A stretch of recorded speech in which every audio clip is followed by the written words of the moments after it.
नमस्कार, मैं राज पुरोहित मधुर जी, आप देख रहे हैं एस्ट्रो तक।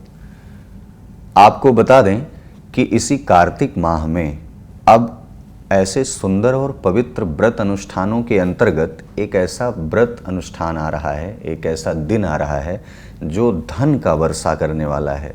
जिस दिन ऐसा पूजन करने से नारायण की कृपा मिलेगी, लक्ष्मी की कृपा मिलेगी। लेकिन अगर रोगी व्यक्ति है, बहुत ज़्यादा रोग से ग्रसित है और उसे जटिल से जटिल, असाध्य से असाध्य रोग से वो ग्रसित है और दवाइयाँ काम नहीं कर रही हैं, तो धन्वंतरी के देवता को प्रसन्न करने के लिए धनतेरस एक ऐसा धन त्रयोदशी का पावन पवित्र पर्व आ रहा है। बहुत लोगों के मन में संदेह है कि 29 तारीख को मनाएं या 30 तारीख को मनाएं। आपको बता दें कि धन्वंतरी का जो यह व्रत है, ये माता लक्ष्मी, भगवान कुबेर और यमराज की पूजा होती है। आज के दिन यमराज की पूजा इसलिए होती है कि आपके जीवन से जो रोग है वह समाप्त हो जाए, आरोग्यता आपके जीवन में स्थापित हो। साथ ही साथ धन्वंतरी का पूजन कब से हो रहा है, धन्वंतरी थे कौन, यह भी जानने का बहुत बड़ा विषय है। जब समुद्र मंथन हो रहा था, समुद्र मंथन के समय जो अमृत का कलश जो लेकर के निकले, साक्षात वह धन्वंतरी देवता थे। भगवान विष्णु के स्वरूप बतलाए जाते हैं, भगवान विष्णु के अंश बतलाए जाते हैं। धन्वंतरी साक्षात आयुर्वेद के जनक थे, यानी कि जो आयुर्वेद है, जो दवा पद्धति है, जो मेडिसिन आप खाते हैं, जो आज आप स्वस्थ रहने के लिए आदि आदि प्लान करते हैं, तो उसमें आयुर्वेद के सबसे बड़े जनक हैं, जो दाता हैं, वो साक्षात धन्वंतरी हैं। धन्वंतरी कलश लेकर के जो प्रकट हुए थे उसमें अमृत था। आपको यह भी बता दें कि धन त्रयोदशी पर लोग बर्तन खरीदते हैं। अच्छा, बर्तन, बड़े मज़े की बात है, बर्तन खरीदते क्यों हैं, मुहूर्त अभी बताएंगे, लेकिन पूरा वीडियो आप ध्यान से सुनिए कि बर्तन जो लोग धन त्रयोदशी पर खरीदते हैं वह तब से खरीदने लगे जब समुद्र मंथन में धन्वंतरी जी कलश लेकर के निकले, तो वह भी एक स्वर्ण कलश था, एक बर्तन था। लेकिन तब से ही बर्तन, जब धन्वंतरी के हाथ में वो कलश सुशोभित देखा जाता है, उसी के बाद से कि बर्तन खरीदने की आज के दिन अभय पात्र, अक्षय पात्र, एक ऐसा पात्र लेकर के आएंगे जिसमें हम पूरे वर्ष भर धन धान्य से वह पात्र परिपूर्ण हो। क्यों? क्योंकि वरदान मिलेगा, और वरदान उस समय भी मिला था जब कलश में अमृत था, तो सभी देवताओं को भी मिला था। आदि आदि कुछ उसमें तमाम ऐसी भी परिस्थितियां आई जिसमें राहु केतु जैसे राक्षसों का जन्म भी हो जाता है। लेकिन आपको यह बता दें कि आज के दिन खरीदा गया पात्र, बर्तन आपके लिए बहुत ही शुभ साबित होता है। कोई भी पात्र, कोई स्वर्ण की सामग्री, कोई चांदी का सिक्का या फिर कोई भी मूर्ति आप लाना चाहें, घर में कुछ भी आप लाना चाहें, आज के दिन आप वाहन ले सकते हैं, आप प्रॉपर्टी में नया मकान ले सकते हैं, आप नई ज़मीन खरीद सकते हैं, आप झाड़ू अपने घर में ला सकते हैं, सोना चांदी खरीद सकते हैं, हीरे पन्ना पुखरात जवाहरात मोती माणिक्य आदि रत्नों को आप खरीद सकते हैं। साथ ही साथ आज के दिन धनिया और कौड़ी जो होती है उसका भी जो पूजन किया जाता है, गोमती चक्र आदि आदि, इन सब चीज़ों को आज के दिन बहुत ज़्यादा शुभ माना जाता है। और एक बात बता दें, आज के दिन जो व्यक्ति अपने घर में शंख स्थापित करना चाहे उसके लिए बड़ा अच्छा शुभ दिन माना जाता है, और आज के दिन बहुत सारी खरीदारी करनी चाहिए। अब हम बात कर लेते हैं मुहूर्त की। तो मुहूर्त में जो कन्फ्यूजन है कि 29 तारीख को करना है या 30 को करना है, तो आपको बता दें कि 29 तारीख को सुबह 10:31 से त्रयोदशी प्रारंभ है, यानी कि सूर्योदय काल से तो है नहीं, तो सूर्योदय काल से 30 तारीख को मिल रही है। लेकिन अब आपको ध्यान देना है कि यमराज का जो दीपक जलता है वो निशीत काल में, संध्या काल में वो जलता है, और प्रदोष काल में जो पूजन होता है वह प्रदोष काल का पूजन आपको 29 तारीख को करना है, यानी 29 तारीख से शुरू कर देना है आपको पूजन कार्य करना। और जब त्रयोदशी का पूजन आप 29 तारीख से शुरू करेंगे तो ऐसे में आप 30 तारीख को दोपहर में 1:15 तक यह त्रयोदशी रहेगी। तो इससे क्या होगा कि यमराज का जो दीपक आप दान करेंगे, जो आपने इतनी सारी सामग्रियों को ले आए हैं, वह सामग्री का पूजन हो जाएगा। साथ ही साथ इस पवित्र त्रयोदशी पर धन्वंतरी की कृपा भी आपके जीवन में स्थापित होगी। आज के दिन एक चीज़ आपको और करना है, जल वाला नारियल लाना है, जल वाला नारियल ला करके स्थापित करना है पूजन स्थल पर, और आज से ही स्थापित करने के बाद उसका पूजन दीपावली तक चलेगा। वही नारियल पूरे वर्ष भर आप अपने घर में स्थापित करेंगे आने वाली दीपावली तक। अब ऐसे में उदया तिथि जो मिल रही है वो 30 तारीख को मिल रही है, तो 29 को प्रदोष काल में आपको पूजन करना है, यह बात बिल्कुल स्पष्ट है। लेकिन 30 तारीख को यह धन त्रयोदशी मनाई जाएगी, तो 30 को ही आपको भी मनाना है। खरीदारी 29 को भी कर सकते हैं, 30 को भी कर सकते हैं। मुहूर्त मैंने आपको बता दिया 30 तारीख को दोपहर में 1:15 तक है।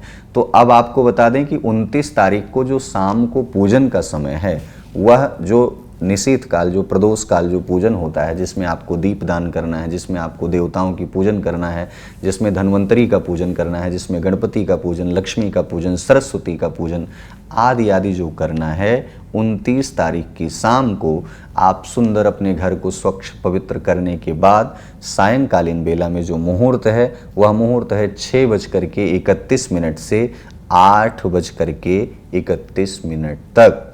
आप इस पवित्र मुहूर्त में 29 तारीख को पूजन कर सकते हैं। अब रही बात 30 को, तो 30 को भी कर सकते हैं। 30 को इसलिए कर सकते हैं क्योंकि उदया तिथि में है, तो उदया तिथि 30 को ही मनाई जा रही है। तो ऐसे में धन त्रयोदशी उदया तिथि में जो मनाई जा रही है, उस दिन भी आपको प्रदोष काल में पूजन करना है, जबकि दोपहर के बाद से चतुर्दशी लग गई है। वह मुहूर्त कब है? वह है 30 तारीख की शाम को 5:50 से लेकर के रात्रि में 9 बजे के पहले। यानी कि आप इस काल में, इस मुहूर्त में आप पूजन कर सकते हैं, आप दीपदान कर सकते हैं, आप धन्वंतरी की उपासना कर सकते हैं। आज के दिन पूजन करने से घर में यदि कोई ऐसा व्यक्ति है जिसकी रोग समाप्ति नहीं हो रही है, तो आज के दिन धन्वंतरी की उपासना करने से उसके रोग में धीरे धीरे सुधार आने लगेगा। अचानक उठ के नहीं खड़ा हो जाएगा, रोग तुरंत नहीं समाप्त हो जाएगा, लेकिन दवा जो है, जो दवा खा रहे हैं, जो कार्य नहीं कर रही है, उसमें धन्वंतरी की कृपा मिल जाएगी, माता लक्ष्मी की कृपा मिल जाएगी। आज अब सबसे महत्वपूर्ण विषय यह है कि धन त्रयोदशी पर दीपदान का महत्व जो है वह क्या क्या करना है। खरीदारी के लिए मैंने आपको बता दिया, इसका मुहूर्त सुबह भी है, शाम को भी है। 29 तारीख को भी आप खरीद सकते हैं, 30 को भी खरीद सकते हैं।